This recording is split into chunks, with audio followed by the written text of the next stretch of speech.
Kia ora koutou te whānau, kia ora nau mai hoki mai ki te whakamutunga, ki te tēnei te rā mere, WAIATA KIINAKI, our completion of our 10-week Māori Revitalisation workout.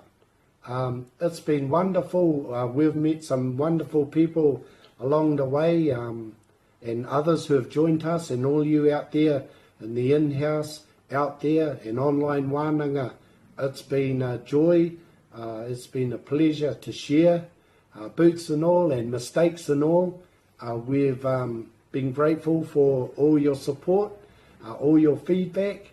We haven't had any comments yet up until maybe tonight, but it's been awesome. It's been awesome, and with Ropata, Miriama, and all you guys. I mean, you guys are with us. That's how it is. Kei kona, kei konei ahau, kei kona koe, kei kora ia. We're here, you're there in your homes, and our families are out there. Konei, kona, kora. So just with that, we're going to finish our waiata. Trying to find a waiata that fitted with konei, kona, kora. And that was relative to the rākau, or where a person sitting. Kei konei ahau, kei kona koe, kei kora ia.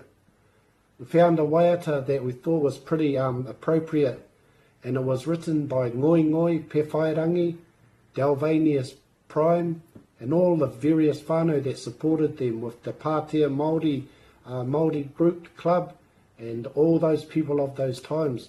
Dalvanius and the Fascinations, all the different whānau, they'll be all in this waiata, and all the people from Ngāti Porou and around the motu who supported them. They've all journeyed on now, and they've left things like this as their farewell. And that's also our farewell today, but what it says is, we'll see you there. We'll see you there at the home when we get there. Hei koneira. We'll catch you again on another channel, or these people are saying, we'll catch you back at home. So we'll try and do a little translation here. We're still learning it, so we've got it written down.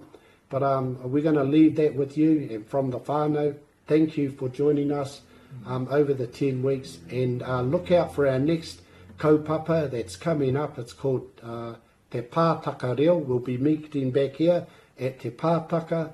It'll all be about kai and relative things that are on the table. Might be some rākau, but it'll be more like kai, Te Pātaka Reo. Nō reira ngā mihi nui kia koutou. He kōrero, bro? Ka kite o? Ka kite. Ka pai Ropata, humblest man on the coast. Miriama? Ka kite whānau. It's been good. It's been good. Awesome, Miriama. We'll do a little translation here. Hei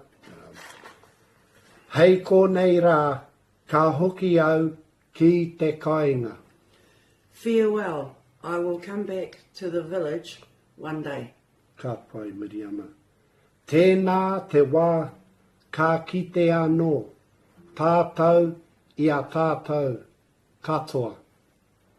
That will be the time once again to see all of you.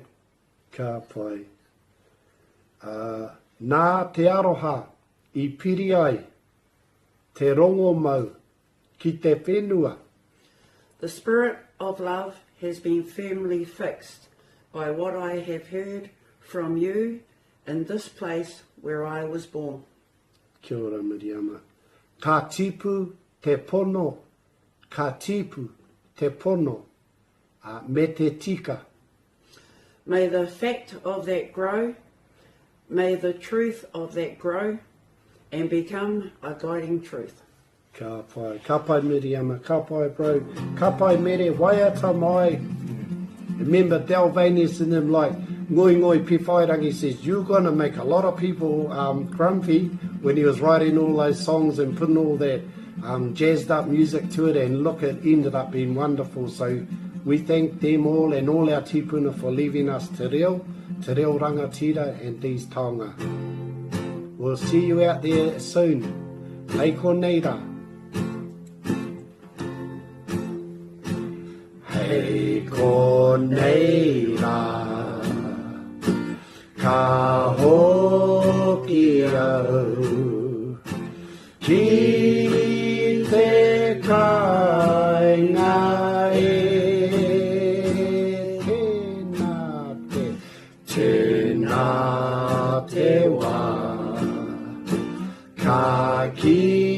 te ano.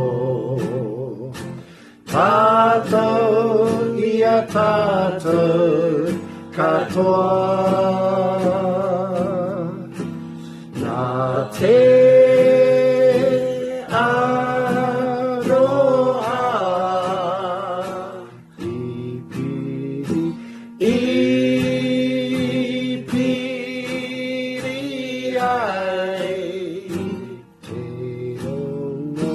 te rongo mau ki te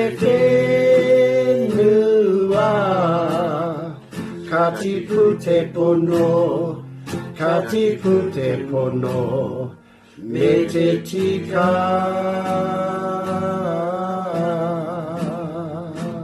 ka whai mere wamo for the whānau hei konei rā ka hoki au ki te kainga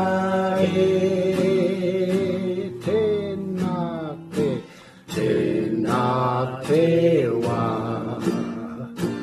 ka hoki au tātou ia tātou katoa nā te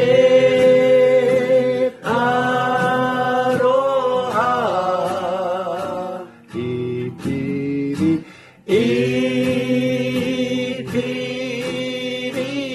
ai te rongo mau ki te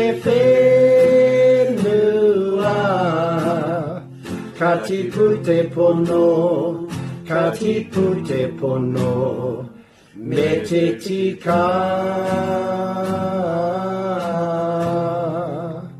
ka tipu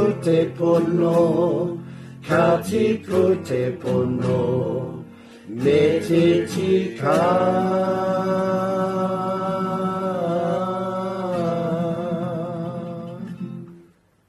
E rongo whakairia ki runga ki a Tina haumie hui e taiki e hei konei rā whānau hei konei rā Ka kite